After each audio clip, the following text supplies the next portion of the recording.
को किसी प्रकार से कोई लाभ नहीं मिला है। तो क्या तमिलनाडु में और वेस्ट बंगाल में वैसे लोग नहीं हैं? उनके लिए हम करना चाहते हैं, लेकिन वैसा नहीं लोग कर पाते। मेरा मन तो आपको और भी सुनने को कर रहा है, but the house stands adjourned to meet at 2 PM.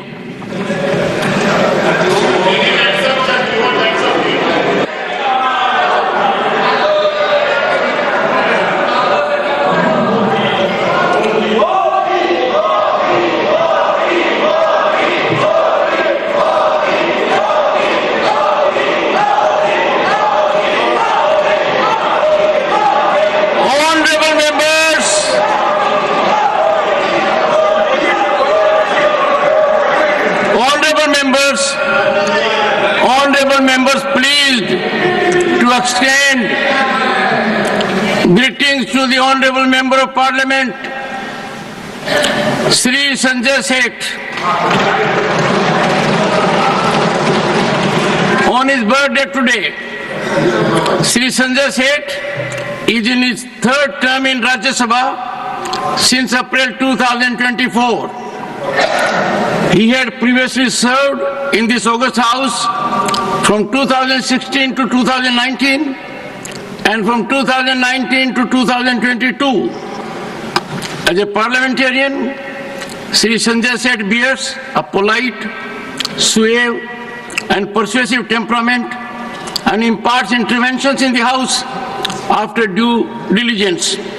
In industry, Sri Sanjay Seth has made infrastructure development as his forte. His tenure as President of Confederation of Real Estate Developers Association of India, Uttar Pradesh was significant, heralding impactful reforms in the sector. Sri Sanjay Seth has keen interest in sports. As Vice President of Uttar Pradesh Olympic Association and Uttar Pradesh Badminton Association, he initiated promotional sponsorships for sports.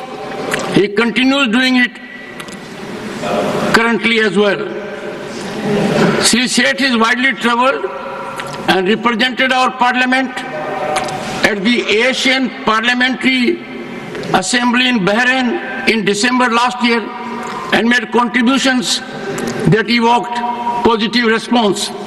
Sri Sanjay Seth is married to Srimati Leena Seth and the couple is blessed with son Kunal and daughter Ria. Honorable members, on my own and your behalf, I wish him a long, healthy and happy life and extend greetings to his family members.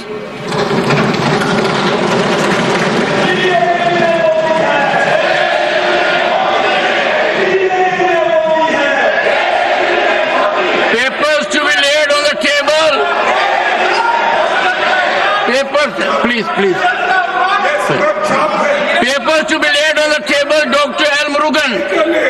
Papers to be laid on the table. Respected Chairman, sir, with your kind permission, on behalf of my colleague Sripad Yasho Nayak, I rise to lay on the table of the House the papers mentioned at serial number 1 of today's revised list of business pertaining to the Ministry of Power. Dr.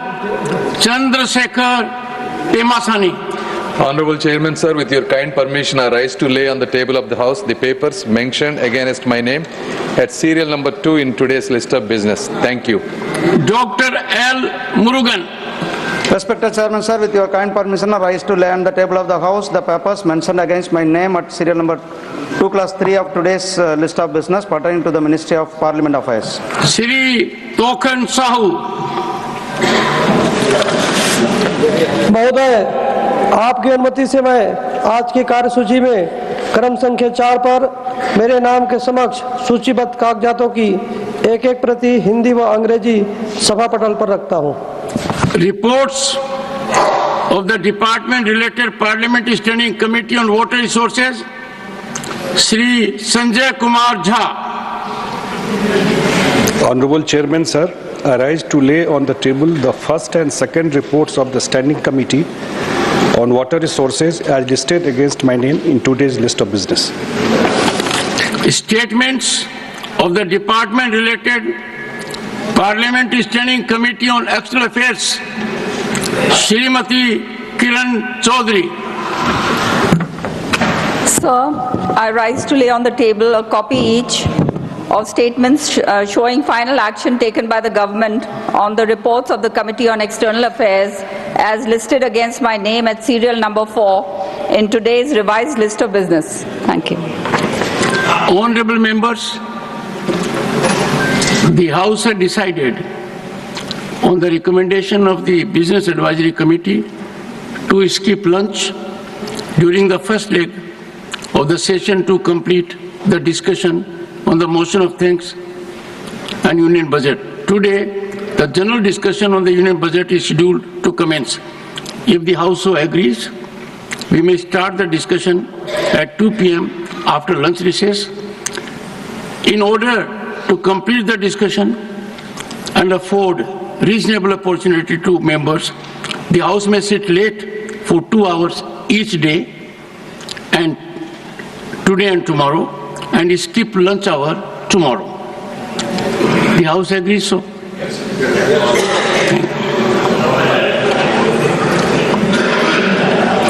Matters raised with permission. Dr. Ajit Madhav Rao Gopchade. आदरणीय सभापति महोदय, 1 second, please.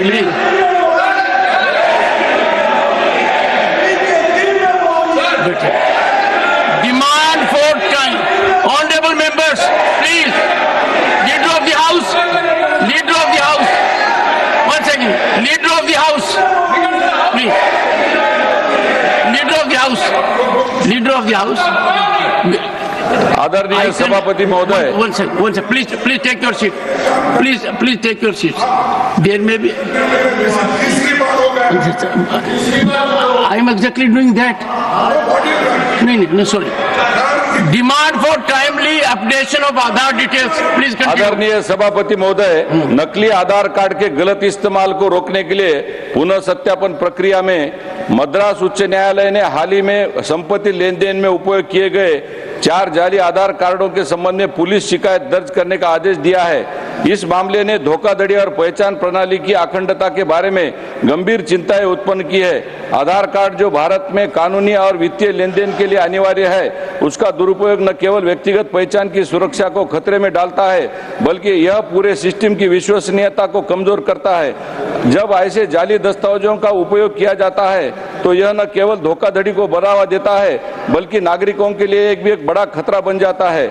ED ने झारखंड और पश्चिम बंगाल में अवैध aversion की जांच में तहत छापे मारे थे। ये छापे उन एजेंटों पर केंद्रित है जो भारतीय नागरिकता का दावा करने वाले बांग्लादेशी नागरिकों को धोखाधड़ी वाले दस्तावेज प्रदान कर रहे हैं। यह स्थिति राष्ट्रीय सुरक्षा के लिए गंभीर चुनौतियां पेश करती है, क्योंकि अवैध आवर्जन से न केवल सामाजिक ताने बाने में खटास आती है, बल्कि यह देश के कानूनों और नियमों का उल्लंघन भी करती है। भारत की यूडीआई ने हाल ही में व्यक्तियों की यह सलाह दी है कि अपने आधार कार्ड की जानकारी को अपडेट करें, विशेष रूप से उन लोगों के लिए जिनका आधार कार्ड 1 दशक पहले जारी किया गया था। यह कदम महत्वपूर्ण है क्योंकि समय के साथ व्यक्तियों की जानकारी जैसे नाम, पता, जन्मतिथि, व्यक्तिगत विवरण बदल सकते हैं। हाल ही में यूडीआई ने स्पष्ट किया है यह अपडेट करना अनिवार्य नहीं है, लेकिन इस मुद्दे पर एक मजबूत सिफारिश मैं करना चाहता हूं। राष्ट्र के विभिन्न चुनावी प्रक्रियाओं में धोखाधड़ी की जांच के दौरान यह सामने आया है कि बांग्लादेशी घुसपैठिए वोट डालने में संलग्न है। यह स्थिति लोकतांत्रिक प्रक्रिया की निष्पक्षता को प्रभावित करती है और नागरिकों के अधिकारों को भी संकट में डालती है। ऐसे मामलों की संख्या बढ़ती जा रही है। पहचानता और नागरिकता के संबंधित मुद्दों पर कड़ी निगरानी और उचित कार्रवाई की आवश्यकता है ताकि देश की सुरक्षा और कानून व्यवस्था को सुनिश्चित किया जा सके। मेरा मानना है केंद्रीय सरकार को एक कानून बनाना चाहिए जिसके तहत अभी आधार कार्ड धारकों को अपने आधार कार्ड की जानकारी को नियमित रूप से अपडेट करना अनिवार्य है। यह सभी नागरिकों की जानकारी अद्यतन और सटीक हो। उसके साथ ही केंद्रीय सरकार को अपने अपडेट के लिए एक आवश्यक शुल्क भी लागू करना चाहिए। यह शुल्क न केवल आधार अपडेट प्रक्रिया को प्रबंधित करने में मदद करेगा, बल्कि यह सुनिश्चित करेगा कि ये लोग अपने आधार कार्ड की जानकारी को गंभीरता से ले। सिटीजन रजिस्ट्रेशन सिस्टम पोर्टल के माध्यम से आधार कार्ड की सिस्टम अगर लिंक करेंगे तो नकली आधार कार्ड के दुरुपयोग को रोकने से महत्वपूर्ण मदद मिलेगी। अवैध गतिविधियों से ये जुड़ा हुआ नकली आधार कार्ड का उपयोग विभिन्न प्रकार की धोखाधड़ी और अपराधों में किया जाता है। मैं इस सुरक्षा के लिए यह आधार प्रणाली की विश्वसनीयता बढ़ाने के लिए, नागरिकों की सुरक्षा का एक महत्वपूर्ण उपाय बढ़ाने के लिए मैं दृढ़ता से यह सुझाव देना चाहता हूं कि सरकार इस दिशा में ठोस कदम उठाए और आधार कार्ड प्रणाली को अधिक प्रभावी और सुरक्षित बनाया जा सके ताकि हमारा देश सुरक्षित हो सके। धन्यवाद। Honorable members, before I call out the next speaker, I will make an appeal. We are Council of States, we are House of Elders. It is required of us to patiently hear anyone who has been legitimately given floor by the chairman. I will not appreciate any disturbance. There are occasions when people may be euphoric and otherwise also. This House has to send a very sober message that this House is meant for expression and dialogue, and we will uphold it. I am sure Leader of the House and Leader of the Opposition both will extend their warmest cooperation to me. I am calling Srimati Sonia Gandhi, who had taken oath as a member on 4th April 2024. It is her maiden intervention in the House. She is making contribution, concern over the people deprived of entitlements under the National Food Security Act 2013. Srimati Sonia Gandhi. Honorable Chairman, thank you for giving me this opportunity to speak. The National Food Security Act, NFSA, introduced by the UPA government in September 2013, was a landmark initiative aimed at ensuring food and nutritional security for the country's 140 crore population. This legislation played a crucial role in protecting millions of vulnerable households from starvation, particularly during the COVID-19 crisis. It is this act that provided the basis for the Pradhan Mantri Garib Kalyan Anna Yojana. Under the NFSA, 75% of the rural population and 50% of the urban population are entitled to receive subsidized food grains. However, the quota for the beneficiaries is still determined based on the 2011 census, which is now well over a decade old. For the first time in independent history, the decennial census has been delayed by more than 4 years. Originally scheduled for 2021, there is still no clarity on when the census will be conducted. The budget allocations reveal that the updated census is unlikely to be conducted this year as well. Around 14 crore eligible Indians are thus being deprived of their rightful benefits under the NFSA.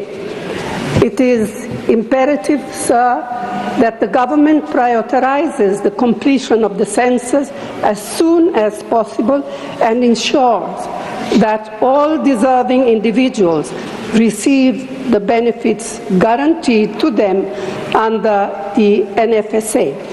Food security is not a privilege, it is a fundamental right. Thank you. Shri Mohammad Nadimul Haq. Shri Mohammad Nadimul Haq. Thank you, sir. Sir, India has a great tradition. Sir, let me. On need to nurture All India Radio to make it world-class national broadcaster. I appreciate your ambition. Thank you, sir. Because the entire nation is in aspirational mode.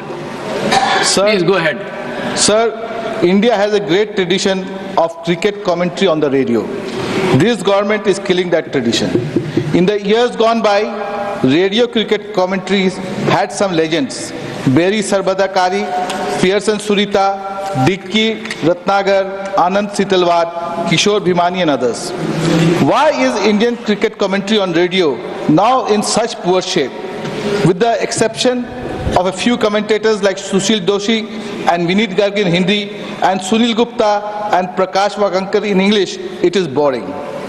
There is a huge potential for Akashvani to create good content and reach larger audiences by producing world-class cricket commentary. The BBC and ABC only use the best commentators always. Akashvani is India's national broadcaster. It has 591 stations reaching 98% of the population. With its massive reach, it has huge potential to lead in this space. In the first 3 months of 2022, Akashvani averaged just 2 crores listeners per month. The number of podcast listeners in India is estimated to be 17 crores. Still, the BCCI and channels don't give radio rights to Akashvani. Yes, they deprive Akashvani. Terrible. And Akashvani, it does not even send commentators to the venues, citing lack of funds. On top of that, one cannot hear cricket commentary on the medium wave, but only on FM radio or via an app called News on Air. This is absurd, sir. An excellent way to further grow Akashvani's listeners' base would be to create world-class cricket commentary. For this to become a reality, my party, All India Trinamool Congress, suggests 3 things must be done urgently. 1, have dedicated channels for each language. Having the Hindi and English commentators doing the commentary as a pair is the surest way to kill good radio commentary. 2, the selection procedure of commentators for Akashvani is an opaque process. To create a pool of top-notch commentators is essential to have an impartial and professional judging system. 3, from the Akashvani panel of commentators, it is essential to select those who have thorough understanding of cricket and the style to engage the listeners. There is little use slotting cricket commentators on the principle that every person on the panel has to be given a chance.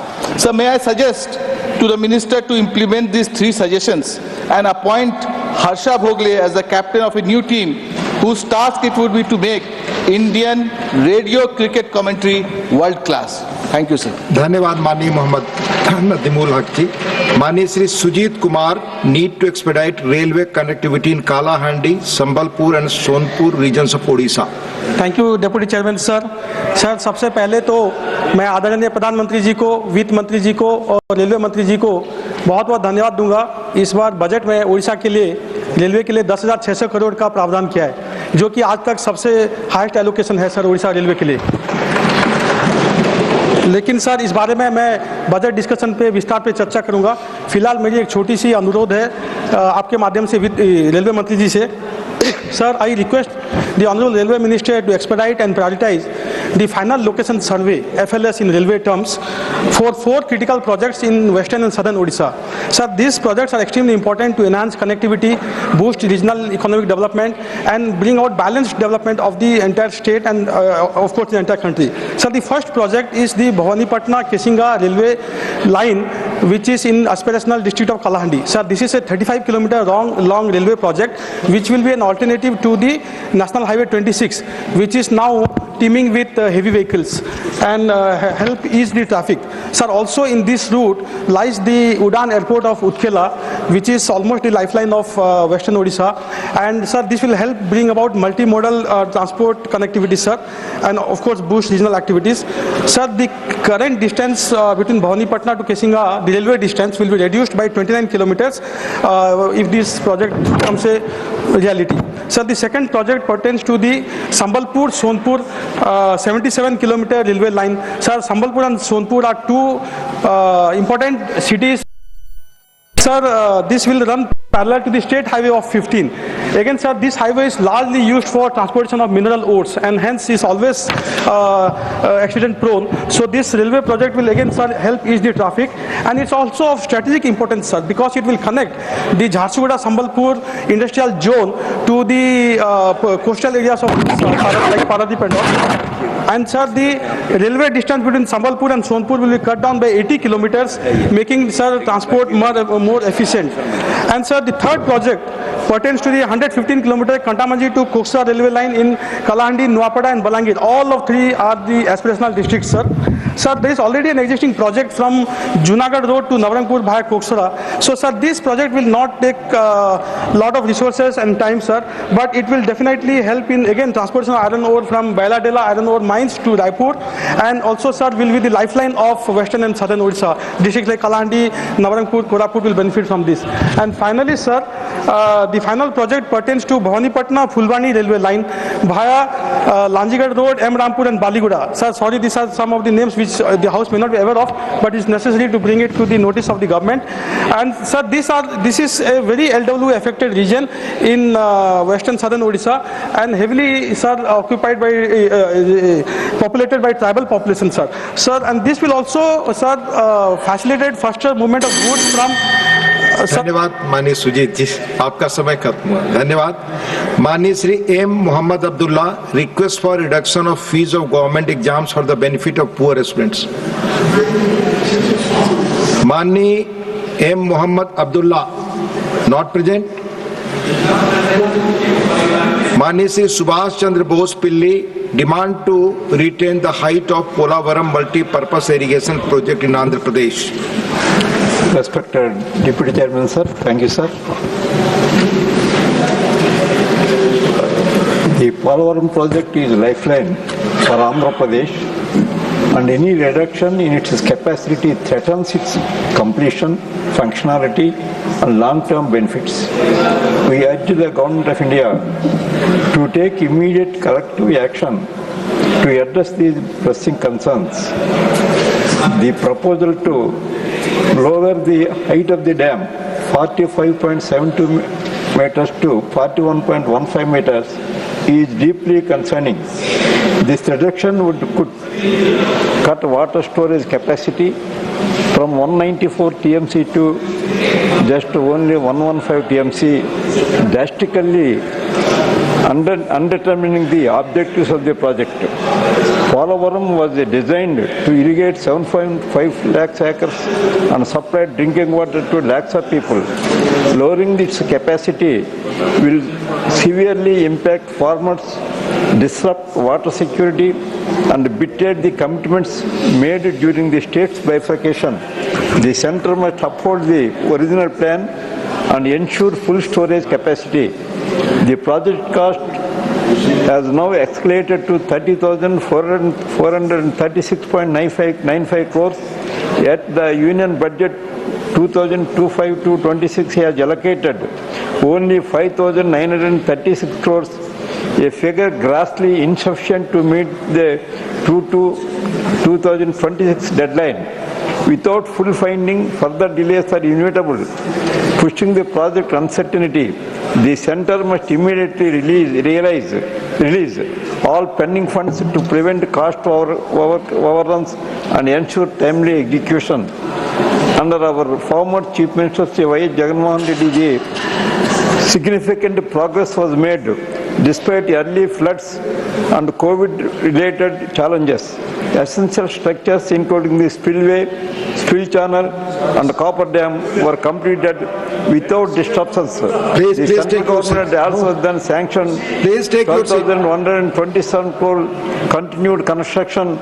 Then I request the government to make Polavaram project its priority. Thank you, sir. Thank you. Mani Sri Derek O'Brien, need to preserve coastal culture of Goa. Sir, smaller states rarely get a chance to have their voices heard here, sir. So I'm happy today to raise the issue of the need to preserve the rich coastal culture of Goa. So the coastal culture of Goa is basically on two communities. One is the fishing community with all their great traditions and the toddy tapping communities. So these are the two communities. Now the vibrant communities in these fishing villages, I've been there once or twice and seen myself, sir. They have a great tradition. But now they're going through, sir, an existential crisis, and for a variety of reasons.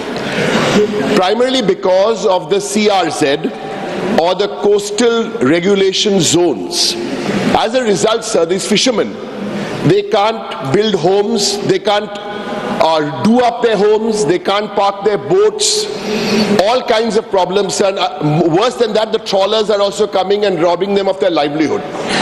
Sir, the issue here is affecting 20,000 fishermen, about 1 lakh people in this community, sir. Tough times for them. I want to quickly contrast this to what is happening for the fishermen in Bengal. There's a special scheme there called the Samudra Sathi scheme, 10,000 rupees for 2 months of fishing season. There's another scheme called Matsyojibi credit card scheme. This is to protect the fishermen so they can take, so they don't get duped, long-term institutional credit. So these are the issues. There's also one more issue in Goa, sir, on the same issue of saving ecology. Sir, salt pans. This is an old Goa tradition of using the salt pans. From the salt pans, they extricate salt. That too, sir, is under trouble. These should be preserved as heritage sites, sir. We appeal to the government to save the fishermen, to save Goa, like the Supreme Court said, don't turn it into a concrete jungle. We must protect that, sir. And what do the people of Goa do? What are the options they have? The last time they voted, we were hearing slogans. There are 2 ways to use 0 hour. One is you can raise these issues, or you can stand up and shout the name of your leader, slogans for your leader. Sir, I'm using these issues. So the Goa government is doing nothing. And what was the opposition doing there? They elected 11 MLAs from the Congress in good faith. 8 Congress MLAs left and went to the BJP. So who will protect the people of Goa? I appeal to this government, leave the politics aside and let's get together to help these states. Thank you, sir. Thank you. Manya Srimati Dharmshila Gupta demand to start train services of Rajdhani Express from Darbhanga to Delhi. माननीय उपसभापति महोदय, आपका आभार कि आपने मुझे मेरे क्षेत्र के अति महत्वपूर्ण लोकहित के मुद्दे को संसद पटल पर प्रस्तुत करने की अनुमति प्रदान की है। माननीय उपसभापति महोदय, मेरे बिहार राज्य के दरभंगा उन रेलवे स्टेशनों में शामिल हैं जो कि अमृत भारत योजना के अंतर्गत आता है। मैं माननीय प्रधानमंत्री श्री नरेंद्र मोदी जी का धन्यवाद करती हूं, जिनके दिशा निर्देशन में दरभंगा जंक्शन को 340 करोड़ रुपए की सौगात देकर स्टेशन का पूर्ण रूप से कायाकल्प कर विश्व स्तरीय रेलवे स्टेशन बनने की ओर अग्रसर है। मेरा इस सदन के माध्यम से माननीय रेल मंत्री जी से आग्रह है कि दरभंगा, जिसे मिथिला की सांस्कृतिक राजधानी कहा जाता है और पटना के बाद दरभंगा राज्य का दूसरा सबसे बड़ा क्षेत्र है, जहां सारी मूलभूत सुविधाएं जैसे हवाई अड्डा और अब बिहार का दूसरा एम्स के निर्माण का कार्य भी माननीय प्रधानमंत्री जी के नेतृत्व में अग्रसर है। दरभंगा में मखाना सहित अन्य कई कारोबार भी राष्ट्रीय अंतर्राष्ट्रीय स्तर पर किए जाते हैं।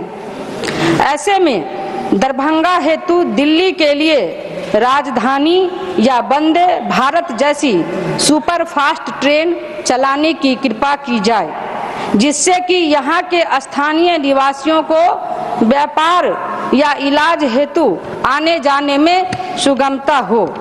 माननीय उपसभापति महोदय, इसके अतिरिक्त दरभंगा से गुवाहाटी के लिए भी एक भी ट्रेन नहीं चलाई जाती है। मेरा अनुरोध है कि दिल्ली से वाया समस्तीपुर मुजफ्फरपुर जाने वाली गुवाहाटी ट्रेन डिब्रूगढ़ राजधानी 20-50-4 सप्ताह में 5 दिन चलती है।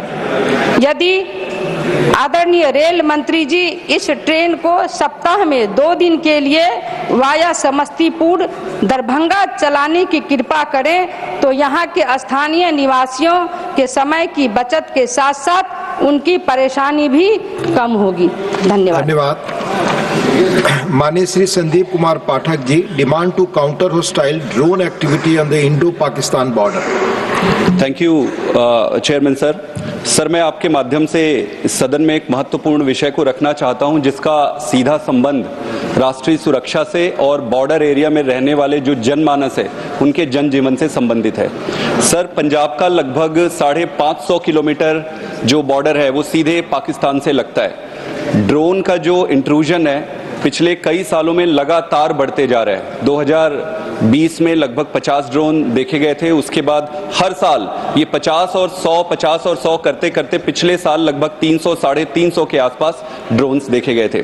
सर, इसमें सबसे चिंताजनक बात यह है कि जो द नंबर ऑफ ड्रोन्स जिसको न्यूट्रलाइज किया जा रहा है सिक्योरिटी फोर्सेस के द्वारा वो काफी कम है, जस्ट फ्यू परसेंटेज है। इसका मतलब मेजॉरिटी ऑफ द ड्रोन्स जो है इधर लैंड करते हैं बॉर्डर के इस तरफ इंडिया में और फिर वापस फ्लाई बैक कर जा रहे हैं। तो अगर ये कंटिन्यू रहा तो आपको तो पता है अब कोई भी देश आमने सामने होकर लड़ाई करता नहीं है, प्रॉक्सी वार चलते हैं। तो जो बॉर्डर बेल्ट पे ड्रोन का जो यूज पाकिस्तान कर रहा है वो बहुत ही सीरियस है।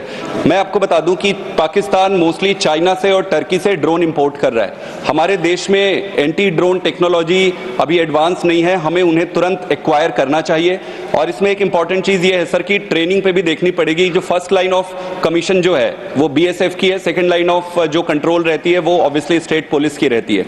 क्या बीएसएफ प्रॉपरली इक्विप्ड है इसके लिए in terms of training also और टेक्नोलॉजी ऑल्सो? सो ओवरऑल मैं यही कहना चाहता हूं सर कि नॉट ओनली नेशनल सिक्योरिटी पर जो लोग बॉर्डर में रह रहे हैं उनके जीवन को आप इमेजिन करिए। बाकी की बॉर्डर की समस्याएं तो है ही है। अगर ड्रोन से जो ड्रग्स इधर आप भेज रहे हैं वो इधर आता है, उसके बाद पूरे का पूरा वो गांव सील हो जाता है, वहां पे एक एक घर को सर्च किया जाता है obviously for a safety and security reason. इसको जीरो टॉलरेंस या जीरो इंट्रूजन पॉलिसी जब तक नहीं लाएंगे, और ये प्रैक्टिकली पॉसिबल है। जितने भी कन्वेंशनल टेक्नोलॉजी है सर वो हाई एटीट्यूड के टेक्नोलॉजी होते हैं जो हमारे पास है। ड्रोन्स जो है लो एटीट्यूड में फ्लाई करता है सर, और लो एटीट्यूड में फ्लाई करने के साथ यहाँ पे आपको अपग्रेड करना पड़ेगा टेक्नोलॉजी। और ये एक ऐसी चीज है सर जिसको वन शॉट में आप large number of equipments you can import और एक ही शॉट में इसको एड्रेस कर सकते हैं, बट इसको ध्यान देना पड़ेगा। एक चीज और बता दूं कि पाकिस्तान या कोई भी ऐसे देश इसको हाईलाइट करना नहीं चाहेंगे। वो ड्रोन्स को सिर्फ स्ट्रैटेजिक पर्पस के लिए यूज करेंगे, वो बॉम्ब नहीं गिराने वाले, rarest of the rare cases में वो करेंगे। बाकी इंफॉर्मेशन को इधर भेजेंगे, ड्रग्स को भेजेंगे, आर्म्स भेजेंगे, एम्यूनिशंस भेजेंगे और टेररिस्ट एक्टिविटी में यूज करेंगे ताकि सरकार की नजर में ना आए और वो ये कंटिन्यू करे। तो मेरा सबमिशन ये है कि प्रॉक्सी वार का यही तरीका है, इसको सरकार को एक शॉट में ही करना चाहिए। स्पेशली पंजाब के जो बॉर्डरिंग एरिया में अमृतसर और तरन तारन है, यहाँ पर तो बहुत ज्यादा ड्रोन्स की एक्टिविटी है। मैं सरकार आपके माध्यम से सरकार से रिक्वेस्ट करता हूं कि ये डुएबल है। धन्यवाद माननीय संदीप जी। माननीय doctor Sikandar Kumar, issue of misleading facts related to Indian history mentioned in the museum of Union Public Service Commission New Delhi. धन्यवाद सर। मान्यवर, मैं एक गंभीर विषय की ओर आपका ध्यान दिलाना चाहता हूं जो कि भारत के इतिहास के ऐतिहासिक तथ्यों के संबंध में संघ लोक सेवा आयोग नई दिल्ली के संग्रहालय में उल्लेखित इतिहास के तथ्यों के भ्रमित प्रचार के संदर्भ में है। इस संग्रहालय में प्रदर्शित इतिहास में महान योद्धाओं और प्रशासकों के योगदान के बारे में तथ्यों की गलत व्याख्या की गई है, जिसमें अलाउद्दीन खिलजी, शेरशाह सूरी और मुगलों जैसे आक्रमणकारियों को भारतीय इतिहास में सबसे महान योद्धा और प्रशासक बताया गया है। और भारतीय इतिहास के महान योद्धाओं व प्रशासकों, गुप्त सम्राटों, चोल सम्राटों, विजयनगर सम्राटों, मराठा सम्राटों आदि के ऐतिहासिक तथ्यों पर आधारित योगदान का उल्लेख ही नहीं है, जिसके कारण इस संग्रहालय में आने वाले भारतीय और विदेशी आगंतुकों द्वारा गलत ऐतिहासिक तथ्यों को सत्य मानकर भविष्य की पीढ़ी को गलत संदेश जा रहा है। इससे वर्तमान भारत में सांस्कृतिक और ऐतिहासिक भ्रमित तथ्यों का प्रचार होगा, जिसका असर आने वाले भविष्य पर पड़ेगा। माननीय अध्यक्ष जी, मैं आपके माध्यम से भारत सरकार से आग्रह करना चाहता हूं कि भारतीय इतिहास के ऐतिहासिक तथ्यों जो कि संघ लोक सेवा आयोग के संग्रहालय में उल्लेखित हैं, अविलंब निराकरण करवाया जाए और भारतीय इतिहास के महान योद्धाओं व प्रशासकों, गुप्त सम्राटों, चोल सम्राटों, विजयनगर सम्राटों, मराठा सम्राटों आदि के ऐतिहासिक तथ्यों पर आधारित असीम योगदान को रेखांकित करवाया जाए। धन्यवाद। धन्यवाद। माननीय Shri Kartikeya Sharma ji, concern over damage cause to crops